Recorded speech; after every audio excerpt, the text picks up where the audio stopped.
I will not die, I will live. నేను చావను, బ్రతుకుతాను. So so మనకు క్రైస్తవ జీవితానికి మరణం అనే వర్డ్ వాడొద్దు. చావు అనేది మనకు లేదు. ఆ మరణం అనే ముళ్ళును దేవుడు తీసివేసేశాడు. నిజమైన మరణం ఏంటి తెలుసా? మనము కళ్ళు మూసిన తర్వాత మనము ఆత్మ పరలోకానికి వెళ్ళకుండా నరకానికి ఎప్పుడైతే వెళ్తుందో అది నిజమైన మరణం. ఇక్కడ కళ్ళు మూసినప్పుడు మొదటి మరణం అనుకుంటే, రెండో మరణం అనేది పరలోకానికి నరకానికి వెళ్ళినప్పుడు రెండో మరణం. సో అది రెండో మరణం. కానీ దేవుడు ఏమంటున్నాడంటే, మనకు మరణం అనే ముళ్ళును విరిచేసి మనకు అది లేకుండా చేసేసాడు. సో కాబట్టి మనము ఎప్పుడు కూడా దేవుణ్ణి ప్రేస్ చేస్తూ ఉండాలి. సో మనకు ఈ జీవిత పోరాటంలో ఎన్నో కష్టాలు వస్తాయి, ఎన్నో బాధలు వస్తాయి, ఎన్నో అనారోగ్య సమస్యలు, వ్యాధులు వస్తాయి, ఎన్నో ఇరుకులు, ఇబ్బందులు వస్తాయి. కానీ అవన్నీ కూడా మరణానికి కారణం కూడా కావు. సో చాలా సందర్భాల్లో మనం చూసాము, మనకు చిన్నప్పటి నుంచి ఎన్నో హెల్త్ ఇష్యూస్ ఉంటాయి, ఎన్నో అనారోగ్య సమస్యలు. అవన్నీ కూడా మనకు మరణానికి అప్పజెప్పడానికి కాదు, కొన్ని రోగాలు. సో దాని ద్వారా దేవుడు వెనకాల ఆయుష్ పోస్తున్నాడని కూడా చెప్పాను. సో కొంతమందిని మనం కొంత క్లోజ్గా అబ్జర్వ్ చేస్తే, ఇప్పుడు కొంతమందికి షుగర్ వస్తుంది. సో 25-30 సంవత్సరాలైనా కూడా వాళ్ళు బ్రతికే ఉంటారు. ఆ షుగర్ వచ్చిందని, బీపీ వచ్చిందని వాళ్ళు ఏం చేస్తారు? డైట్ టైంగా తీసుకోవడం, సరిగా టైంకి పడుకోవడం, సో టైంకి అన్నం తినడం, ఎక్కువ ప్రెషర్స్ పెట్టుకోకపోవడం. సో దానివల్ల వాళ్ళు ఏమవుతుంది? దీర్ఘాయుష్యు పెరుగుతుంది. సో మన దేవుడు మరణం అనే ముళ్ళు తీశాడు. సో ఆ మరణం అనే ముళ్ళు లేకుండా మనకు చేశాడు. కాబట్టి ఈ వర్డ్ అనే వర్డ్, ఈ డై అనే వర్డ్ మనం రావద్దు. అది అన్నావంటే నీ పాత స్వభావం మరణించాలి, నీ లక్షణాలు మరణించాలి. మనందరం క్రీస్తు యందు ఉన్నాము. ఆయన ఎలాగైతే చనిపోయి తిరిగి లేచి వచ్చాడో మనందరినీ కూడా అలాగే లేపుతాడు ఆయనే. సో కాబట్టి ఈ మరణం అనే ముళ్ళు మనకు తీసివేశాడు. కాబట్టి నేను చావను, బ్రతుకుతాను.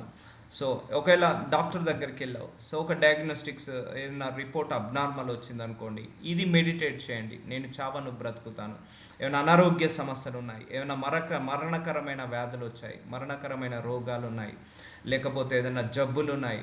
సో ఇది మెడిటేట్ చేయండి, నేను చావను, బ్రతుకుతాను. I will not die, I will live. I will not die, I will live in the name of Jesus. యేసు నామంలో నేను చావను, బ్రతుకుతాను అని ఇలా మెడిటేట్ చేస్తూ ఉండండి. సో నిన్న ఒక సందర్భంలో మనం ఏం చెప్పాం? కష్టాలు, నష్టాలు, ఆపదలు, ప్రమాదాలు వచ్చినప్పుడు అప్పుడు మనం బలహీన పడిపోతాం. అప్పుడు మనం ఏమనుకోవాలి? నేను బలహీనుడను కాను, బలవంతుడను అని అనుకోవాలని చెప్పడం జరిగింది. సో ఇవన్నీ కూడా, ఈ వాక్యాలు ఎప్పుడు కూడా మర్చిపోకుండా మనము విశ్వాసంతో పట్టుకొని ముందడికి వెళ్ళాలి. సో భూలోకంలో దేవుడు మనల్ని సృష్టించింది మన ద్వారా ఆయన మహిమ తెచ్చుకోవడానికే. చూద్దాం వాక్యంలో ఇంకా యాక్చువల్గా బైబిల్లో ఈ వర్స్కి రిలేటెడ్గా ఏమేమి రాసి పెట్టాడో దేవుడు, అవన్నీ చూద్దాము. సో కీర్తన గ్రంథము 118వ అధ్యాయం 17వ వచనము, నేను చావను, సజీవుడనై యెహోవా క్రియలు వివరించేదను. సో చూసారా, ఏమైనా మరణకరమైన వ్యాధి వచ్చినప్పుడు, బాధ వచ్చినప్పుడు, లేకపోతే సమస్యలు ఎక్కువ, అనారోగ్య సమస్యలు, ఎస్పెషల్లీ హెల్త్ ఇష్యూస్ ఎక్కువ అవుతున్నప్పుడు ఈ వాక్యం మీరు చేతి పట్టుకొని ప్రార్థించండి. కీర్తన గ్రంథము 118వ అధ్యాయం 17వ వచనం, నేను చావను, సజీవుడనే యెహోవా క్రియలను వివరించేదను. యెహోవా నన్ను కఠినంగా శిక్షించను కానీ ఆయన నన్ను మరణముకు అప్పగింపలేదు.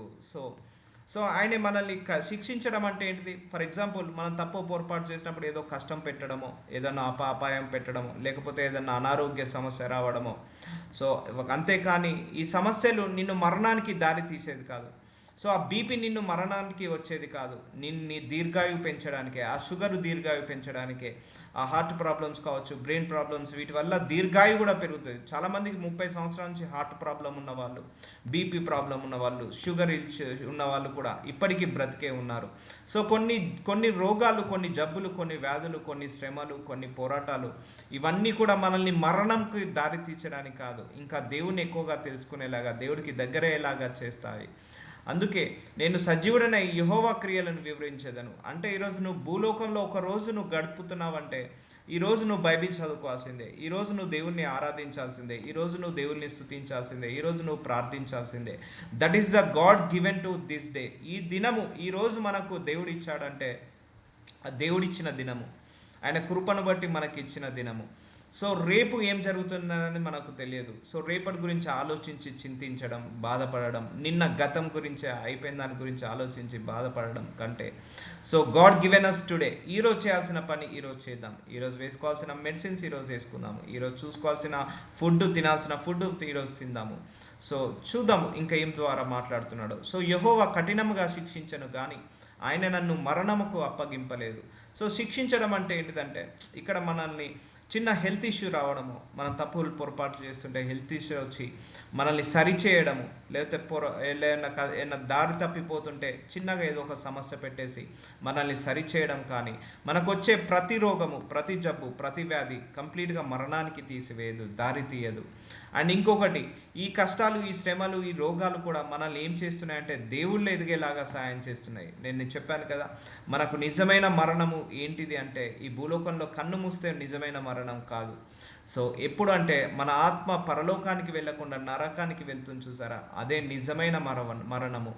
సో మనకు దేవుడు ఇచ్చాడు ఈ యొక్క జీవితాన్ని, ప్రతిరోజు కూడా దేవుడి దృష్టిలో అది కౌంటబులే. సో అందుకే ప్రతిరోజు వాక్యం చదువుకోవాలి, ప్రతిరోజు వాక్యానుసారంగా బ్రతకాలి, ప్రతిరోజు కూడా మనము దేవుణ్ణి అట్లీస్ట్ ఒక ఆరాధించి స్తుతించడం ద్వారా ఆయన మహిమపరచబడాలి. సో కీర్తన గ్రంథము 118వ అధ్యాయం 19వ వచనం, నేను వచ్చినట్లు నీతి గుమ్మములు తీయుడి, నేను వాటిలో ప్రవేశించి యెహోవాకు కృతజ్ఞతాస్తుతులు చెల్లించెదను. ఇక్కడ నీతి గుమ్మములు, సో పరలోకము నీతి గుమ్మములు తీయుడి, నేను వాటిలో ప్రవేశించి, పరలోకంలోకి ప్రవేశించి యెహోవాకు కృతజ్ఞతాస్తుతులు చెల్లించెదను. ఇప్పుడు అర్థమవుతుందా? సో నేను చావను, నేను బ్రతుకుతాను అంటే రియల్ మీనింగ్ ఏంటిదంటే మనం ఎప్పుడైతే పరలోకానికి వెళ్తాం చూసావా, అదే నిజమైన మీనింగ్. సో నీతి గుమ్మములు, సో నీతి గుమ్మము పరలోకంలో ఉంటాయి, అంటే పరలోక ద్వారాలు నీతి ద్వారాలు, లోకము నీతి లోకము. సో ఆ లోకంలోకి వెళ్ళడానికి ద్వారములు తీయుడి, నేను వాటిలో ప్రవేశించి యెహోవాకు కృతజ్ఞతలు స్తుతించెదను. సో పరలోకంలో ఏముంటుంది? సినిమాలు చూడడం ఉంటుందా? పరలోకంలో ఏముంటుంది? దేవుణ్ణి ఆరాధించడం, స్తుతించడం, ప్రేస్ చేయడం తప్పించి ఇంకా ఏమీ ఉండదు. సో ఇప్పుడు నువ్వు పరలోకానికి ఎంటర్ అవుతావు చూసావా, అప్పుడు అది నిజమైన జీవము. సో యెహోవాకు కృతజ్ఞతాస్తుతులు చెల్లించెదను, ఇది యెహోవా గుమ్మమును, నీతిమంతులు దీనిలో ప్రవేశించెదరు. సో మనకు ఈ బాధలు, ఈ కష్టాలు, ఈ కన్నీళ్ళు, ఆ రోగాలు, జబ్బులు ఇవన్నీ కూడా మనల్ని ఆ పరలోక మార్గానికి నడిపించడానికే వస్తున్నాయి, గుర్తుపెట్టుకోండి. అందుకే బలహీనపడద్దని చెప్పడం జరిగింది. సో మనము ఈ యెహోవా గుమ్మము, నీతిమంతులు దీనిలో ప్రవేశించెదరు. సో నీతిమంతులుగా మనల్ని మార్చడానికే ఈ రోగాలు, ఈ జబ్బులు రావచ్చు, ఈ కష్టాలు రావచ్చు, ఈ కన్నీళ్ళు రావచ్చు, ఈ అవమానాలు రావచ్చు, ఈ నిందలు రావచ్చు. సో దీనివల్ల ఏమవుతుంది? మనము చెప్పడం జరిగింది, శరీరము బలహీన పడిపోయిన ఆత్మ వర్ధిల్లుతూ ఉంటుంది. సో అందుకే నీ రోగము, నీ జబ్బు వెనకాల కూడా దేవుడు ఒక మర్మాన్ని దాచిపెట్టాడు. సో అవన్నీ కూడా పరలోక మార్గానికి ద్వారా దగ్గరికి చేయడానికి తప్పించి మరణానికే కాదు. సో అందుకే ఈ భూలోకంలో కూడా దేవుడు చాలామందిని కూడా మనం చూసాము, సాక్ష్యాలు, ఎన్నో మరణకరమైన రోగాలు, ఇక డాక్టర్ హోప్ లేదన్న వాళ్ళను కూడా దేవుడు బ్రతికించాడు, భూలోకంలో కూడా ఆయన బ్రతికిస్తాడు. సో భూలోకంలో ఇప్పుడు చాలామంది కూడా క్యాన్సర్ వచ్చింది, ఫైనల్ స్టేజ్లో కూడా బ్రతుకుతున్నారు, అండ్ రోగాలు వస్తున్నాయి, జబ్బులు వస్తున్నాయి, ఇక డాక్టర్ హోప్ లేదన్న వాళ్ళు కూడా మళ్ళీ పునర్జన్మను తీసుకుంటున్నారు. సో దేవుడు ఎప్పుడైనా కూడా నువ్వు ఆశ కలిగి ఉన్నావా, దీర్ఘాయుష్ను పెంచమన్నప్పుడు దేవుడు ఆశను తగ్గట్టుగా దీర్ఘాయుష్ను పెంచుతాడు, మనల్ని స్వస్థతపరుస్తాడు. సో డిసైడ్ కావద్దు, ఒక వ్యాధి వచ్చింది, ఒక రోగం వచ్చిందంటే ఇది మరణానికే దారి తీస్తుందని ఎప్పుడు డిసైడ్ కావద్దు. సో దాని నుంచి కూడా దేవుడు అద్భుతాలు చేసి ఆ రోగాన్ని తీసివేస్తాడు, ఆ ట్యూమర్ని తీసివేస్తాడు, ఆ జబ్బులను తీసివేసేస్తాడు. ఇప్పుడు చాలామంది కూడా 20 సంవత్సరాల నుంచి ఉన్న బీపీ, షుగర్, థైరాయిడ్ కూడా నార్మల్కి వచ్చేస్తున్నాయి ప్రేయర్ చేసిన తర్వాత కూడా అద్భుతాలు జరుగుతున్నాయి. సో అందుకే నీకేమైనా డాక్టర్ ఏదైనా చెప్తున్నాడు అంటే నువ్వు ఒకటే చెప్పుకోండి మనసులో, నేను చావను బ్రతుకుతానని మెడిటేట్ చేయండి. ఇది కూడా బైబిల్లో ఉన్న వాక్యమే. సో ఇలా మెడిటేట్ చేస్తుంటే నీ లోపల ఆ జీవము మొదలవుతుంటుంది. చూద్దాము, ఇది యెహోవా ఏర్పాటు చేసిన దినము, దీని యందు మనము ఉత్సహించి సంతోషించేద్దాము. చూసారా, ఈరోజు మనకు ఎవరిచ్చారు? దేవుడు ఇచ్చాడు. సో ఈరోజు నువ్వు హ్యాపీగా ఉండి నువ్వు దేవుడికి ఇవ్వాల్సిన గ్లోరీని ఇచ్చేసాయి, దేవుడికి ఇవ్వాల్సిన మహిమను ఇచ్చేసాయి, దేవుడికి ఇవ్వాల్సిన కృతజ్ఞతలు ఆయనకి ఇచ్చేసాయి. ఈరోజు ఏర్పాటు చేసిన దినము, దీని యందు మనము ఉత్సహించి సంతోషించదము. So today is the God given day. So అందుకే don't think about tomorrow, don't think about yesterday, don't worry about yesterday, don't fear about tomorrow, live today itself only. So ఈరోజు జబ్బు ఉందా, దేవుడు దాన్ని తీసేస్తాడు. ఈరోజు రోగం ఉందా, దాన్ని తీసేస్తాడు. ఈరోజు నువ్వు మెడిసిన్ వేసుకుంటున్నావా, దాని ద్వారా దేవుడు హీల్ చేస్తాడు. సో దేవుడు అదే అంటున్నాడు, నేను చావను జీవిస్తాను అనే ఈ వర్డ్ని మీరు గుర్తు చేసుకొని, ఎవరికి ఎలాంటి సిక్నెస్ ఉన్నా, ఎలాంటి వీక్నెసెస్ ఉన్నా, ఈ వర్డ్ని మీరు చేసుకోండి, మెడిటేట్ చేసుకోండి. అలాగే ఎవరికైనా సడన్గా ఏమైనా కష్టం వచ్చింది, సడన్గా ఏదైనా బాధ వచ్చింది, సడన్గా ఏమైనా అవమానం వచ్చింది, నింద వచ్చింది, బలహీన పడిపోతున్నామా, నేను నేను ఎప్పుడు బలహీనుడనో అప్పుడే బలవంతుడనని మెడిటేట్ చేయండి. సో ఇట్స్ వాక్యాన్ని ఇలా ఆపరేట్ చేయాలి. మన సిచ్యువేషన్ తగ్గట్టు ఒక వాక్యాన్ని మనం ఆపరేట్ చేసుకోవాలి మన హార్ట్లో. సో నేను చావను, నేను జీవిస్తాను అన్న వర్డ్ని మీరు పెట్టుకోండి. అందుకే మీకు వచ్చిన ఈ డయాబెటీస్ కావచ్చు, మీకు వచ్చిన హార్ట్ ప్రాబ్లం కావచ్చు, మీకు వచ్చిన ఈ యొక్క బీపీ, షుగర్, థైరాయిడ్ కావచ్చు, మోకాల నొప్పులు కావచ్చు, ఇవన్నీ కూడా అవి దేవుణ్ణి మహిమపరచడానికి వచ్చాయి, దేవుణ్ణి దగ్గరగా చేయడానికే వచ్చాయి. సో నీ మరణానికి కూడా కారణం కాదు. చూద్దాం ఇక వాక్యం ద్వారా దేవుడు ఏం బాధపడుతున్నాడు. ఎస్కేలు 18 అధ్యాయం 16 వచనము, ఎవనినైనను బాధ పెట్టకయు, తాకట్టు ఉంచుకొనకయు, బలాత్కారము చేత నష్టపరచకయు, ఆకలి గలవానికి ఆహారం ఇచ్చి, దిగంబరికి బట్ట ఇచ్చి. చూద్దాము ఇది ఎందుకు మాట్లాడుతున్నాడో దేవుడు.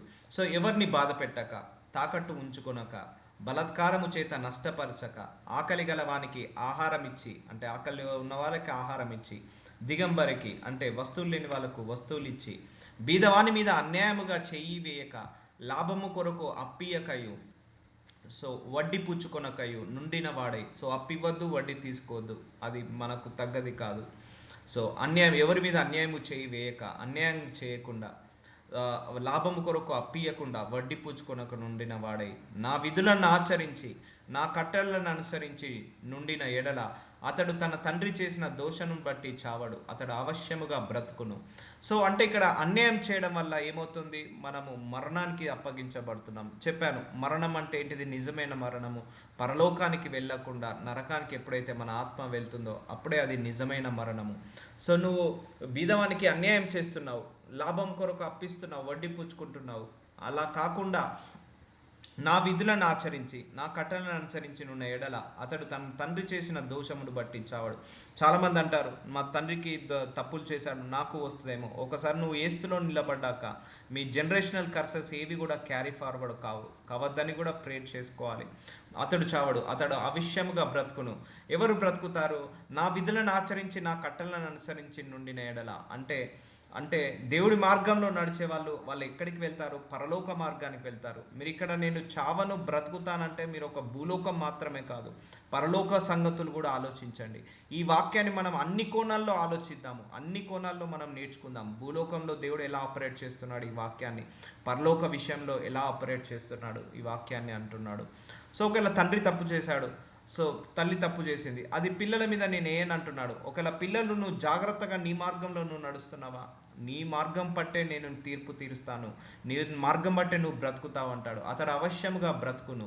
అతని తండ్రి కుమారుడై పరులను బాధపెట్టి, బలాత్కారము చేత తన సహోదరులను నష్టపరచి, తన జనులలో తగిన క్రియలు చేసెను గనక, అతడు తన దోషమును బట్టే మరణమునొందును. సో మన దోషాలు, మన పాపాలు, మన వాటి వల్లనే మనకు మరణము భూలోకంలో వస్తుంది. అండ్ మరణించిన తర్వాత ఆ ఆత్మ పరలోకానికి వెళ్ళకుండా నరకానికి వెళ్తుంది, అది మరణము.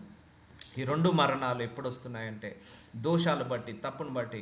దేవుడు ఆదాంని సృష్టించిన తర్వాత ఆయన మరణాన్ని సృష్టించలేదండి. సో ఈ పాపముకు జీతం ఏమవుతుంది, మరణం అనేది వస్తుంది. ఈ పాపం నాకు జీతము మరణం వస్తుంది.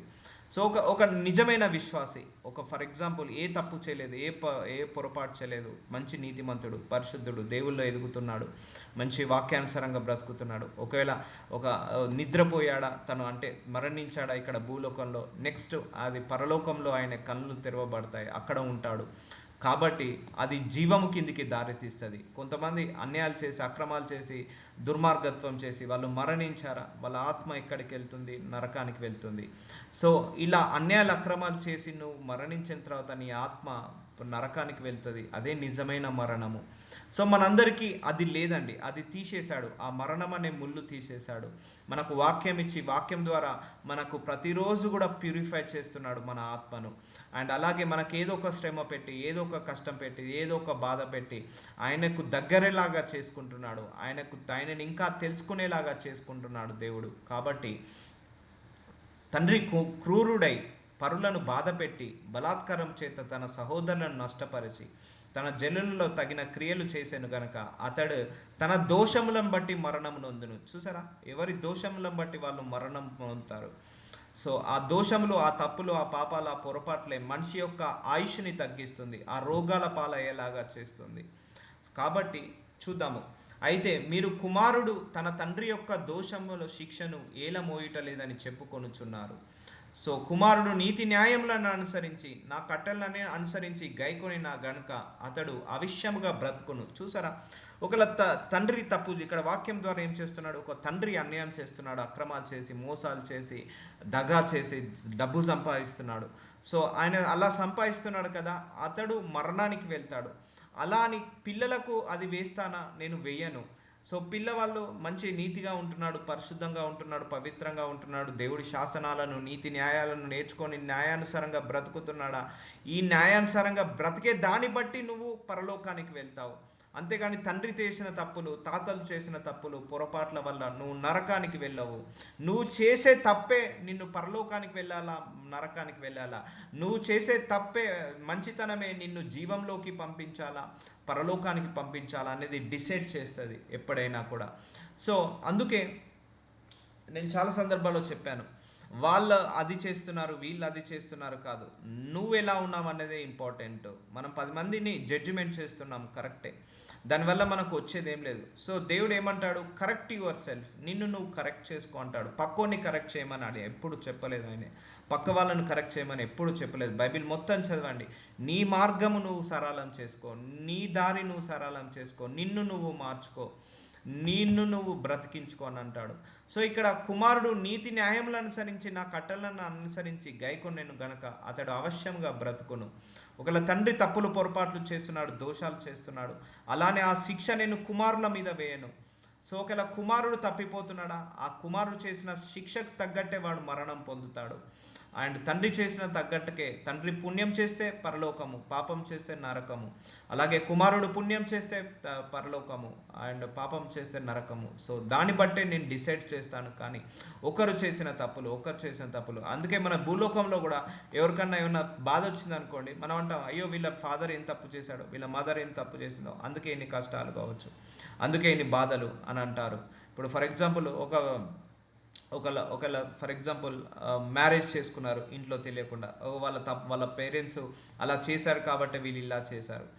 సో ఇదంతా కూడా ఓన్ డిసిప్లిన్. ఏదైనా కూడా నువ్వు ఏది చేసినా, ఏ తప్పు చేసినా, ఏ పొరపాటు చేసినా నీ ఓన్ ఇంటెన్షన్ అంతే. అంటే ఇక్కడ దేవుడు ఏమంటున్నాడు, తండ్రి తప్పు చేసిన కాబట్టి మరణానికి వెళ్ళాలి, కుమారుడు తప్పు చేశాడు కాబట్టి పరలోకానికి వెళ్ళాలి అని అంటున్నాడు. సో ఇప్పుడు అర్థమైందా నిజమైన మరణం ఏంటిదనేది? సో అదొకటి.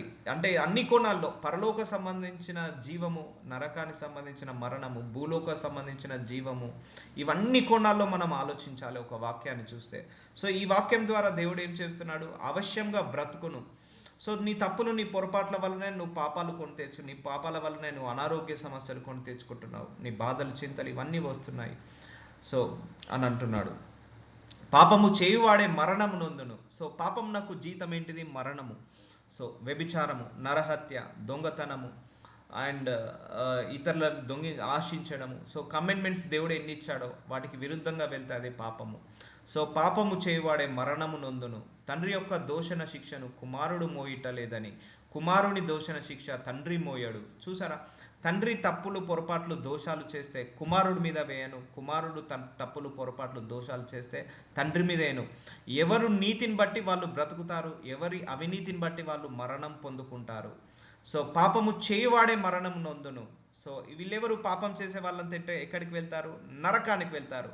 అందుకే వాళ్ళే మరణం పొందుతారు. అంటే ఇక్కడ కళ్ళు మూసిన తర్వాత భూలోకంలో వాళ్ళ ఆత్మ జడ్జిమెంట్ రోజు నరకానికి వెళ్తుంది. సో అది వాళ్ళకు నిజమైన మరణం కింద, ఎల్లకాలము ఆ అగ్నిలో మండుతుంటా అంటారు వాళ్ళు. సో అదే నిజమైన మరణము. మరణం అంటే ఏంటిది, వేదన, రోదన, శోధన, ఇవన్నీ కూడా.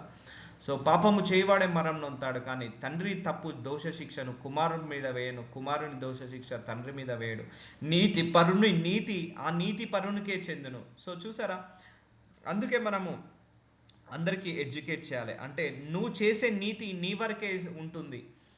నీ ప అదే మనం నీతిగా ఉన్నాం, మన పిల్లలు అవినీతిగా ఉన్నారనుకో, అది వాళ్ళకు రావాల్సిన పనిష్మెంట్ వాళ్ళకే వస్తది. అందుకే నేను చెప్పాను, భూలోకంని దేవుడు ఎలా డిజైన్ చేశాడంటే, మనం ఏ చేసినా అది తిరిగి వెనుకకొస్తది. ఈవెన్ మనం మంచి చేసాం, కానీ మన పిల్లలు చెడు చేశారనుకో, అది తిరిగి వస్తది. మనం మంచిగానే ఉన్నాం, మన పేరెంట్స్ తిరిగి చేశారనుకో, అది వాళ్ళకు తిరిగి వెళ్తది. ఇప్పుడు చాలామంది కూడా ఎంతోమంది పేరెంట్స్ తప్పులు పొరపాటు చేసి పిల్లలు బాగుపడ్డ వాళ్ళు ఉన్నారు, అండ్ పిల్లలు తప్పులు పొరపాటు చేసి నాశనం అయిపోయి పేరెంట్స్ బాగున్న వాళ్ళు ఉన్నారు. సో ఇక్కడ దేవుడు ఏమంటున్నాడు, ఒకరిది నేను వెయ్యను అంటున్నాడు.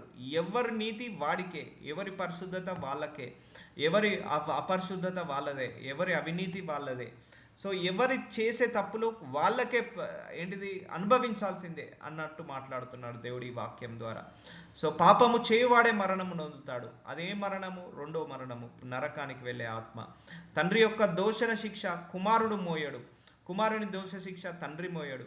నీతిపరుని నీతి ఆ నీతిపరునికే చెందును, దుష్టుని దుష్టత్వము ఆ దుష్టునికే చెందును. ఇప్పుడు అర్థమవుతుందా? ఇప్పుడు దుష్టులంతా ఎక్కడికి వెళ్తారు? నరకానికి వెళ్తారు. నీతిమంతులు పరలోకానికి వెళ్తారు. అంటే పరలోకం అనేది ఏంటిది? జీవము. అండ్ నరకం అనేది మరణము. సో ఇప్పుడు అర్థమవుతుందా? డివైడ్ చేసి చూస్తే. సో కాబట్టి నేనేమని చెప్పాను, చాలా సందర్భాలు ఇలా ప్రార్థించుకోండి. నిండు నూరేళ్ళ ఆయువు, ఆరోగ్యముతో, ఆయుష్తో పాటు నీతి, పరిశుద్ధత, విశ్వాసాన్ని కూడా నాకు దయచే ప్రభువా అని ప్రార్థించుకోవాలి. ఇప్పుడు దావీదు దేవుల్లో నడిచాడు, ఒక ఒక వృద్ధాప్యంలో తప్పిపోతాడు, దేవుడికి నచ్చని పనులు చేస్తాడు. సో అది అది పాపం చేస్తాడు, దానివల్ల కొంత అనారోగ్య సమస్య పాలవుతాడు. మళ్ళీ దేవుణ్ణి వేడుకొని క్షమించుకొని మళ్ళీ బయటికి వస్తాడు. సో అప్పుడు మళ్ళీ దేవుడు తన ఫర్గివ్నెస్ వల్ల ఏంటిది తనను పాపాన్ని క్షమించేస్తాడు. సో ఈ వాక్యాలన్నీ కూడా మనం చూస్తే నిజమైన మరణం ఏంటిదనేది మనకు అర్థమవుతుంటుంది. అయితే దుష్టుడు తాను చేసిన పాపములన్నింటినీ విడిచి నా కట్టలన్నింటిని అనుసరించి నీతిని అనుసరించి న్యాయము జరిగించిన ఎడల అతను మరణము నొందడు. చూసారా, ఒక దుష్టుడు, ఒక దుర్మార్గుడు, మోసగాడు, అబద్ధాలాడేవాడు, మోసాలు చేసేవాడు, అన్యాయంగా అక్రమంగా ధనాపేక్షతో సంపాదించేవాడు, వారు మారిపోయాడు. ఫర్ ఎగ్జాంపుల్, సడన్గా ఒక మారు మనసు వచ్చి ఆ పాత జీవితాన్ని వదిలేశాడు, ఆ రోత జీవితాన్ని వదిలేశాడు, ఆ అబద్ధాలాడడం మానేశాడు, ఏంటిది అధిక ధనాపేక్షతో ఇతరులను మోసం చేయడం, అన్యాయం చేయడం, వ్యభిచారం చేయడం, ఇవన్నీ కూడా మానేశాడు. నీతిని అనుసరించి న్యాయము జరిగిస్తున్నాడు. అతడు మరణము నొందడు, అవశ్యముగా అతడు బ్రతుకును. చూసారా, ఫర్గివ్నెస్.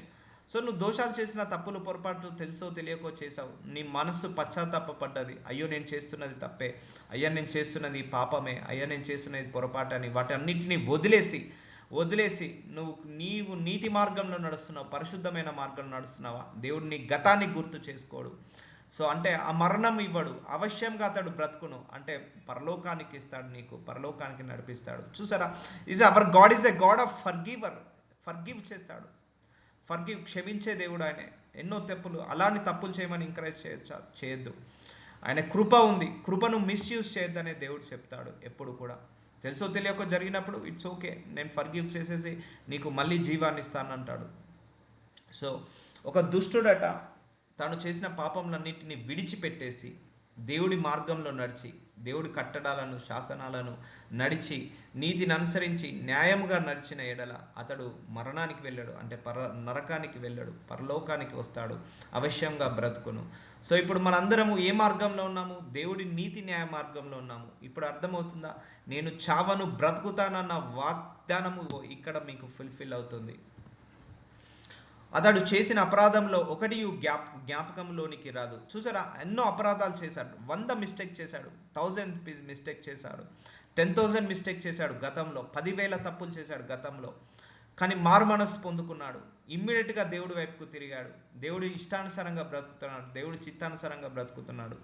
అప్పుడు ఏమవుతుంది? దేవుడు ఏమంటున్నాడు?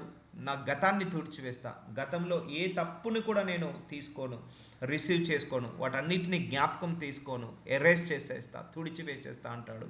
అతని నీతిని బట్టే అతడు బ్రతుకును. చూసారా, అతని నీతిని బట్టే అతను బ్రతుకుతాడు. సో ఒక గతంలో 1000 తప్పులు చేసినా కూడా దేవుడు క్షమించేసి నువ్వు మారు మనస్సు పొందుకున్నావా, సో దేవుడు ఆ తప్పులన్నింటినీ ఎరేస్ చేసి నువ్వు ఏదైతే నీతిగా ఉంటావో ఆ నీతిని తగ్గట్టుగా దేవుడు నీకు పరలోకాన్ని ఇస్తాడు. అంటే God will forget about your past. ప్రజెంటే తీసుకుంటాడు. దేవుడు మన ప్రజెంటే తీసుకుంటాడు. ఈ గంట, ఈ సమయము, ఈ రోజు, ఈ గంట, ఈ సమయము, ఈ క్షణము దేవుడి లెక్కలోకి వస్తుంది. సో ఈ క్షణము మనం నీతిగా ఉన్నాం, నెక్స్ట్ క్షణం నీతి తప్పిపోయాము. సో అది దేవుడు అది లెక్కలోకి తీసుకుంటాడు. చూద్దాం, ఈ క్షణం వరకు మనం ఎన్నో తప్పులు పొరపాటు చేసాం, నెక్స్ట్ సెకండే మనము మంచి చేసాము, దేవుడు అది తప్పులు అది తీసుకుంటాడు. చూద్దాం, దుష్టులు మరణము నొందుట చేత నాకేంత మాత్రము సంతోషము కలుగునా. దేవుడు అంటున్నాడు, మీరందరూ నరకానికి వెళ్ళడం నాకేమైనా సరదానా? మీరందరూ మరణానికి వెళ్ళడం అంటే ఇక్కడ భూలోకంలో వేదనలు పడి, రోదనలు పడి, రోగాలు, జబ్బులు, వ్యాధులు తెచ్చుకొని, అన్యాయాలు, అక్రమాలు చేసి, పాపాలు చేసి నువ్వు మరణం తెచ్చుకోవడం నాకేమైనా సరదానా? ఆ మరణం వెళ్ళిన తర్వాత నువ్వు నరకానికి వెళ్ళడం నాకేమైనా సరదానా?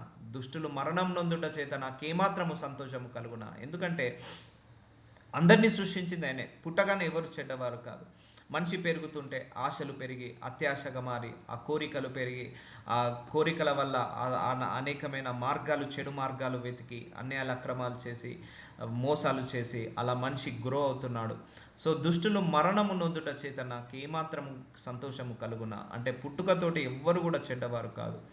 వారు తమ ప్రవర్తనను దిద్దుకొని బ్రతుకుటయే నాకు సంతోషము. ఇదే ప్రభువగు యెహోవా వాక్కు. So correct your self. మనం ఏం చేస్తాం? పక్కోడి తప్పులను వెతకాలని చూస్తాం, పక్కోడిని సరిచేయాలని చూస్తాం. కానీ దేవుడు ఏమంటున్నాడు? నీ తప్పును నువ్వు సరిదిద్దుకో, నీ ప్రవర్తనను నువ్వు దిద్దుకో అని అంటున్నాడు. అదే నాకు సంతోషము. కానీ మనం మన తప్పులన్నిటిని పెట్టుకొని పక్కోడిని మాత్రం మంచిగా మార్చాలని చూస్తూ ఉంటాం. కానీ దేవుడు అది ఇష్టపడాడు. దేవుడు ఎంతసేపు అదే చెప్పాడు, ఫస్ట్ నీ కంటిలో ఉన్న దూలాన్ని తీసేసుకో, నీ కంటిలో ఉన్న ధూమును తీసేసుకో, తర్వాత పక్కవారి కంటిలో చూతులే అని అంటాడు. సో దుష్టులు మరణం నుండి నాకు ఆయనకు ఏమాత్రము సంతోషం కలగదు. ఇదే ప్రభువు యెహోవా వాక్కు. ఎస్కేలు 18:24 అయితే నీతిపరుడు అతని నీతిని విడిచి పాపము చేసి, ఫర్ ఎగ్జాంపుల్ నీతిగా ఉంటున్నాడు 20 సంవత్సరాలు 30 సంవత్సరాలు నీతిగా ఉన్నాడు. అతడు సడన్గా మారు మనసు వచ్చేసింది, చెడు మారు మనసు వచ్చేసింది, విడిచి పాపము చేసి, అంటే ఇక నీతి వద్దులే, ఈ నీతి వల్ల నేను బ్రతకలేకపోతున్నాను, ఈ నీతి వల్ల అవమానాలు వస్తున్నాయి, నిందలు వస్తున్నాయి అని నీతిని వదిలేశాడు వాడు. విడిచి పాపము చేసి దుష్టుల చేయు క్రియలన్నింటినీ, అంటే దుష్టులు చేసే వ్యభిచారము, నరహత్య, డ్రగ్స్ కలవాటుకోవడం అండ్ మోసం చేయడం, అన్యాయాలు చేయడం, అక్రమం చేయడం, ఇలా దుష్టులు చేయు క్రియలు అంటే చెడు క్రియలు అన్నింటి ప్రకారము జరిగించిన ఎడల అతడు బ్రతుకున. అంటే నిన్నటి వరకు 30 సంవత్సరాల నుంచి నిన్నటి వరకు ఈ క్షణం వరకు నీతిగా ఉన్నావు, సో బ్రతుకుతున్నావు అంటే నీకు పరలోకంలో కన్ఫర్మ్ అయింది, బ్రతుకుతున్నావు. భూలోకంలో కూడా ఎలాంటి నీకు రోగాలు లేవు. నీ నీతిని బట్టి దేవుడు నీకు మంచి ఆరోగ్యాన్ని ఇస్తున్నాడు, శక్తిని ఇస్తున్నాడు, బలాన్ని ఇస్తున్నాడు. సో సడన్గా మారు మనస్సు వచ్చేసింది, చెడు మారు మనస్సు వచ్చేసింది, క్రియలన్నీ చేస్తున్నాడు. అతడు చేసిన నీతి కార్యములు ఏమాత్రము జ్ఞాపకంలోనికి రావు. సో నిన్నటి వరకు నీతి చేశావు, ఈ క్షణం వరకు నీతి చేశావు, సో అవన్నీ కూడా నేను మర్చిపోతాను, జ్ఞాపకంలోకి రావు. అతడు విశ్వాసఘాతకుడై చేసిన పాపమును బట్టి మరణము నొందును. సో విశ్వాసఘాతకుడై వాడు చేసిన తప్పులు, పొరపాట్లు, దోషాలను బట్టే మరణం పొందాడు. ఇప్పుడు చెప్పండి, దేవుడు ఏం చేస్తున్నాడు ఇక్కడ? మనం చేసిన మంచికి పరలోకము, మనం చేసిన చెడుకే నరకం వస్తుంది. అంటే దేవుడు ఇటు పరలోకాన్ని పెట్టాడు, నరకాన్ని పెట్టాడు. డిసైడ్ యువర్ సెల్ఫ్ అంటాడు. ఇటు జీవాన్ని పెట్టాడు, మరణం పెట్టాడు. డిసైడ్ యువర్ సెల్ఫ్ అంటున్నాడు. ఇప్పుడు చాలామంది ఎవరైనా మరణించారనుకోండి, అంటే 70 సంవత్సరాలు 80 సంవత్సరాలు, చాలామంది దేవుడినే ఫస్ట్ తిట్టడం చూసాను నేను. అన్యాయస్తుడయ్యాడు దేవుడు, ఈ ఏజ్లో తీసుకుపోయాడు, ఇంకో 10 సంవత్సరాలు బ్రతికిస్తే అయిపోయేది. సో మనిషి యొక్క తప్పులు, పొరపాట్ల వల్లనే నువ్వు బ్రతుకుతున్నావా, మరణానికి వెళ్తున్నావా అనేది దేవుడు ఈ వాక్యం ద్వారా చెప్పాడు. ఇంతకుముందు వాక్యం ద్వారా ఏమన్నాడు దేవుడు? సో నువ్వు తప్పు చేసావు, 1000 తప్పులు చేసావు, కానీ నువ్వు మారుమనసు పొందుకొని నీతి మార్గంలో వస్తున్నావా? అయితే నీకు బ్రతుకు వస్తుంది. నువ్వు నిన్నటి వరకు నీతిగా ఉన్నావా? ఈ రోజు నుంచి నువ్వు మళ్ళీ క్రియలు చేస్తున్నావు, పరిశుద్ధత తప్పిపోయావు, నీతిలో తప్పిపోయావు, విశ్వాసఘాతకుడయ్యావు. సో అప్పుడు నువ్వు పాపానికి వెళ్తున్నావా? ఈ పాపం బట్టి నువ్వు మరణంలోకి వెళ్తావు. అంటే 30 సంవత్సరాల నుంచి నీతి అంతా కూడా తీసేస్తా అంటున్నాడు, 30 సంవత్సరాల నుంచి ఉన్న పరిశుద్ధత అంతా తీసేస్తా అంటున్నాడు. ఒకవేళ 30 సంవత్సరాల నుంచి నువ్వు అపరిశుద్ధంగా ఉన్నావా? అది తీసేస్తా అంటున్నాడు. 30 సంవత్సరాల నుంచి అవినీతిగా ఉంటావా? అది తీసేస్తా అంటున్నాడు. అంటే గాడ్ ఏది కన్సిడర్ చేస్తున్నాడు? కరెంటే కన్సిడర్ చేస్తున్నాడు. ప్రస్తుతము, భూత, భవిష్యత్తు, వర్తమానం అంటారు కదా. భూత అంటే జరిగిపోయినది, భవిష్యత్ అంటే ఫ్యూచర్లోది, వర్తమానం జరుగుతున్నది. సో ఈ వర్తమానం ఏదైతే జరుగుతుందో దాన్నే నేను కన్సిడర్ చేసుకుంటాను. సో నిన్నటి వరకు నీకు విశ్వాసం ఉంది, ఈరోజు నీకు విశ్వాసం లేదు, దేవుని మహిమను చూడగలుగుతావా? చూడలేవు. నిన్నటి వరకు మోసగాళ్ళము, సో ఈరోజు పవిత్రుడవేవో, ఈరోజు పవిత్రతను బట్టే దేవుడు నీకు తీర్పుని తీరుస్తాడు. సో మన లెక్కలు వేరు, దేవుడి లెక్కలు వేరు. అండర్స్టాండింగ్ చేసుకోవడానికి టైం పడుతుంది మనకి ఇవన్నీ కూడా. నువ్వు అనొచ్చు, దేవా నేను 30 సంవత్సరాలు నీతిగా ఉన్నాను, పరిశుద్ధతగా ఉన్నాను అంటే, దేవుడు ఓకే, నువ్వు 30 సంవత్సరాలు నీతిగా పరిశుద్ధత ఉన్నావు కాబట్టే నేను కాపాడాను ఇన్ని రోజులు, కాబట్టే నీకు అనారోగ్య సమస్యలు లేకుండా చూశాను, కాబట్టే నువ్వు ఇన్ని రోజులు భూమి మీద ఉన్నావు. సో ఈరోజు నువ్వు అవినీతి చేసావా? సో ఈ రోజును బట్టే నేను నిన్ను తీర్పు తీరుస్తాను. ఓకే, ఫర్ ఎగ్జాంపుల్ 30 సంవత్సరాలు అవినీతిగా ఉన్నావు, ఒక ఒక 1 ఇయర్ మళ్ళీ నీతిగా బ్రతికావు, మళ్ళీ అవినీతికి వెళ్తే మళ్ళీ ఆ అవినీతిని బట్టే తగ్గట్టే దేవుడు నీకు తీర్పు తీస్తాడు. అంటే ఇక్కడ దేవుడు తీర్పు తీర్చేది ఏం లేదు, నువ్వు చేసే మంచిని బట్టే నీకు రిసీవింగ్ ఉంటుంది, నువ్వు చేసే చెడు బట్టే రిసీవింగ్ ఉంటుంది. అంటే దేవుడు అలా డిజైన్ చేసి పెట్టాడు. సో ఇక్కడ మనం దేవుడిని దూషించడానికి ఏముంది? ఏమీ లేదు. ఆయన ద్వేషించడానికి ఏముంది? ఏమీ లేదు.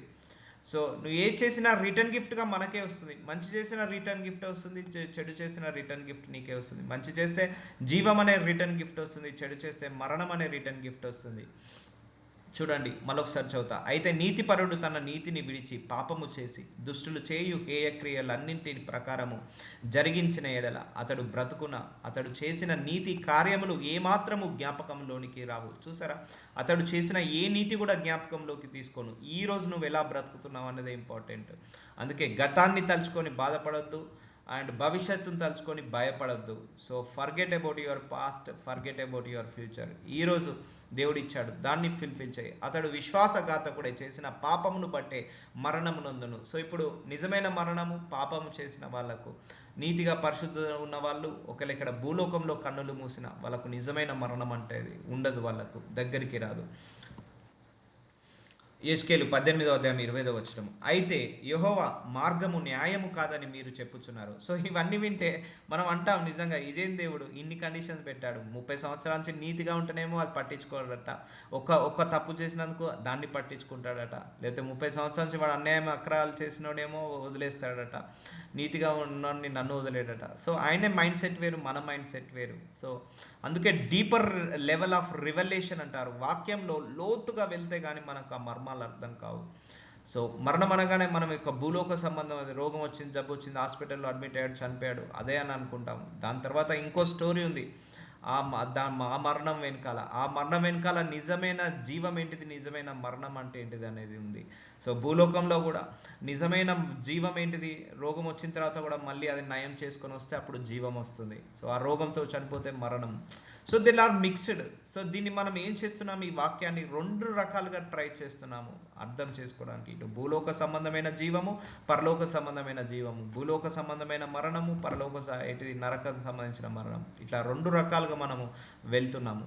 సో యెహోవా మార్గము న్యాయము కాదని మీరు చెప్పుచున్నారు. సో మనం ఏదైనా తప్పులు పొరపాటు చేసే, అంటే మనకైనా కష్టం వచ్చింది, బాధ వచ్చింది, అవమానం వచ్చింది, లేకపోతే రోగం వచ్చింది, జబ్బు వచ్చింది, మనం ఇమ్మీడియట్గా ఉంటాం దేవుడు అన్యాయస్తుడైపోయాడు, దేవుడు న్యాయవంతుడు కాదు, దేవుడు నన్ను మర్చిపోయాడు, ఇమ్మీడియట్గా అంటాం. సో ఇజ్రాయేలారా నా మాట ఆలకించుడి, నా మార్గము న్యాయమే, మీ మార్గమే కదా అన్యాయమైనది. సో మీ చేసే తప్పుల వల్లనే మీకు జరుగుతుంది. నేను ఇక్కడ ఏం చేయట్లేదు, నేను న్యాయంగా ఉండమన్నాను, మీకు 10 కమెంట్మెంట్స్ ఇచ్చాను, అది సరిపోలేదని ఇంకో 10 కమెంట్మెంట్స్ ఇచ్చాను, అది సరిపోలేదని ఇంకా కొన్ని కమెంట్మెంట్స్ ఇచ్చాను. అవన్నీ చదువుకొని నువ్వు న్యాయంగా ఉండక నన్నంటే ఏం తప్పు, నన్నంటే ఏంటి పొరపాటు. చాలామంది కూడా ఫస్ట్ దేవుణ్ణే దూషిస్తారు. ఏమైనా కష్టం వచ్చినా, బాధ వచ్చినా, లేకపోతే ఎవరైనా చనిపోయినా ఫస్ట్ దేవుడినే తిడతారు, దేవుని మీదనే నిందిస్తారు, దేవుడే అన్యాయస్తుడు అని అంటారు. సో నా మార్గాలు కరెక్టే ఉన్నాయి, ఫస్ట్ మీ మార్గాలు చూసుకోమంటున్నాడు దేవుడు. నా మార్గము న్యాయమే, మీ మార్గమే కదా అన్యాయమైనది. సో నువ్వు ఏ మార్గంలో నడుస్తావో నీ ఆత్మ కూడా ఆ మార్గంలోకి వెళ్తుంది. మంచి మార్గంలో వెళ్తే పరలోకం అనే మార్గము, చెడు మార్గంలో వెళ్తే నరకం అనే మార్గము. కానీ మనకు అదృష్టం ఏంటంటే దేవుడు ఫర్గివర్, అంటే ఎన్ని తప్పులు చేసినా, పొరపాటు చేసినా కూడా మళ్ళీ క్షమించేసి, ఆయన ఏమన్నాడు, నాకు దుష్టుడు పాపము చేసి మరణించడం నాకేమైనా సరదానా, నాకేమైనా సంతోషమా, వాళ్ళు మారాలి కదా. సో మనము మారు మనసు పొందుకొని దేవుడి వైపుకు తిరిగావా చాలు, ఆయన క్షమించేసి పరలోక రాజ్యాన్ని ఇస్తాడు. సో ఆయన ఎప్పుడైనా పరలోక రాజ్యాన్ని ఇవ్వడానికే మనకు ఆయన ఆరాటము, ఆయన కోరిక. అందుకే తన సొంత కుమారుని కూడా వద్దనుకున్నాడు కొన్ని సంవత్సరాలు. అందుకే మా అందరినీ కూడా ఆ నరకం అనే మరణాన్ని తీసివేసేసి పరలోకం అనే జీవాన్ని ఇవ్వడానికే తన కుమారుణ్ణి పంపించాడు దేవుడు. ఆ మరణం అనే ముళ్ళుని తీసివేసేసాడు. సో ఇప్పుడు మన అందరికి కూడా ఆ మరణము, ఆ రెండో మరణం అనేది లేదు. సో ఇప్పుడు కళ్ళు మూసాక పరలోకమే. సో అలాంటిది మనకు దేవుడు ఈ జీవితాన్ని ఇచ్చాడు కాబట్టి, సో ఏమంటున్నాడు, నా మార్గము న్యాయంగా ఉంది, మీ మార్గమే కదా అన్యాయమైనది. సో అన్యాయమైన మార్గంలోకి వెళ్ళకుండా చేసుకోండి. అందుకే అడగాలి ఇవన్నీ కూడా, అయ్యా I want to walk with you, నేను మీ దారిలో నడవాలనుకుంటున్నాను, మీ ప్రవర్తనకు నచ్చినట్టుగా వెళ్ళాలనుకుంటున్నాను, మీ చిత్తానుసారంగా నడవాలనుకుంటున్నాను అని ప్రార్థించుకోవాలి. అప్పుడు దేవుడు సహాయం చేస్తాడు. నీతిపరుడు తన నీతిని విడిచి పాపము చేసిన ఎడల అతను దానిని బట్టే మరణము నొందును. చూసారా, నీతిమంతుడట తన నీతిని విడిచి పాపము చేస్తే, 30 సంవత్సరాల నుంచి నీతిగా ఉన్న, ఒక్క తప్పు చేయలేదు, ఒక్క పొరపాటు చేయలేదు, ఒక్క పాపం చేయలేదు, ఒక్క వ్యభిచారం చేయలేదు, ఒక్క నరహత్య చేయలేదు. సరే 30 సంవత్సరాల తర్వాత నువ్వు నీతిమంతుడు కాస్త అవినీతి పరుడయ్యాడా, దానిని బట్టే వాడు మరణం నొందుతాడు. తాను పాపం చేయును బట్టియే కదా అతడు మరణం నొందెను. సో పాపమునకు జీతము మరణము. సో అందుకే కొన్ని జబ్బులు కూడా దేవుడు వాక్యంలో పెట్టాడు. నువ్వు ఈ తప్పు చేస్తే నీకు ఈ ఈ మలేరియా, ఈ తప్పు చేస్తే నీకు ఈ ఏంటిది ఈ రోగము, ఈ జబ్బు అని కూడా కొన్ని రాసి పెట్టాడు దేవుడు. పాపంనకు జీతము మరణము అంటే పాపం చేసిన తర్వాత మరణము ఇమీడియట్గా రాకపోవచ్చు, కానీ ఒక రోగం రూపంలోనో, జబ్బు రూపంలోనో, వ్యాధుల రూపంలో కూడా రావచ్చు. సో అతడు మరణము నొందును.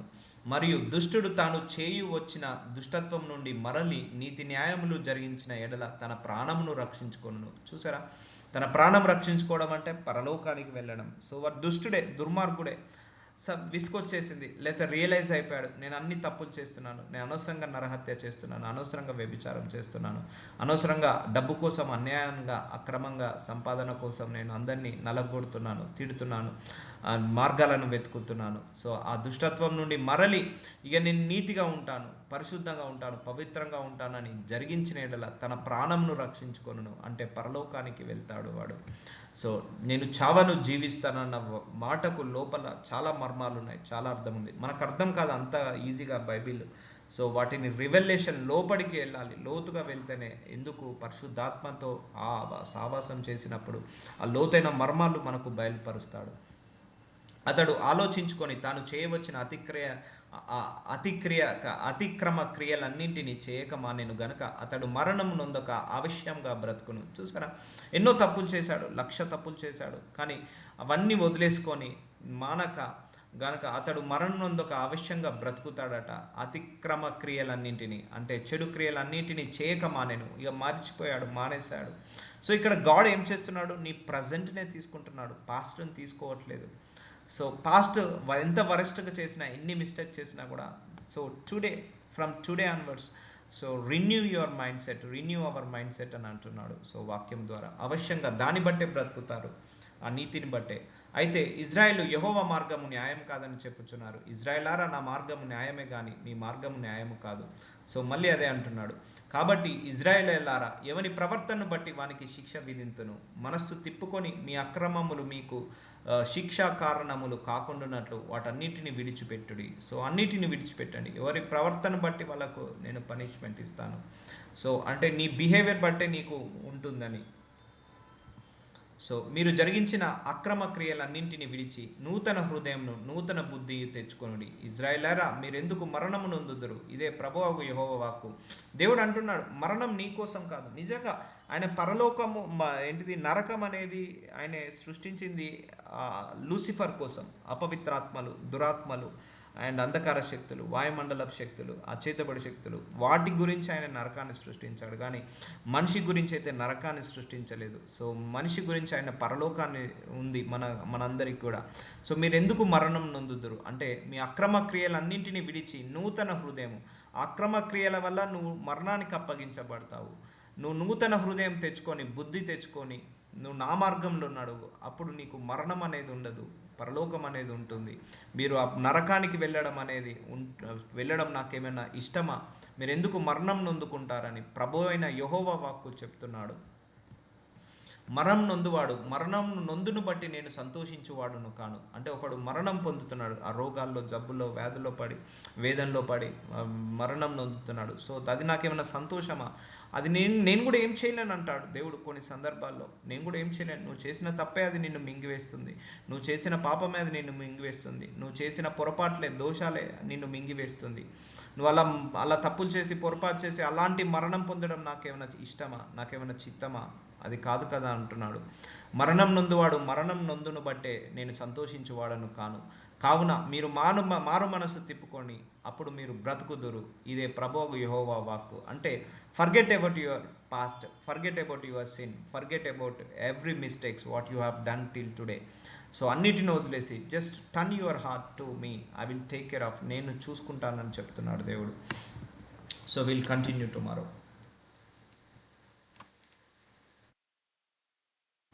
నజరుడైన యేసయ్య, నేను చావను బ్రతుకుతాను అన్న ఈ వాక్యం ద్వారా మాట్లాడి మమ్మల్ని ఘనపరిచినందుకు, బలపరిచినందుకు, లోతైన మర్మాలను మాకు బయలుపరిచినందుకు వందనాలయ్య. ఏది నిజమైన మరణము, ఏది నిజమైన జీవము, ఎవరు ఏ పని చేస్తే జీవంలోకి వెళ్తారు, ఏ పని చేస్తే మరణంకి వెళ్తారు, పాపం నాకు జీతము మరణం అని చెప్పారు తండ్రి.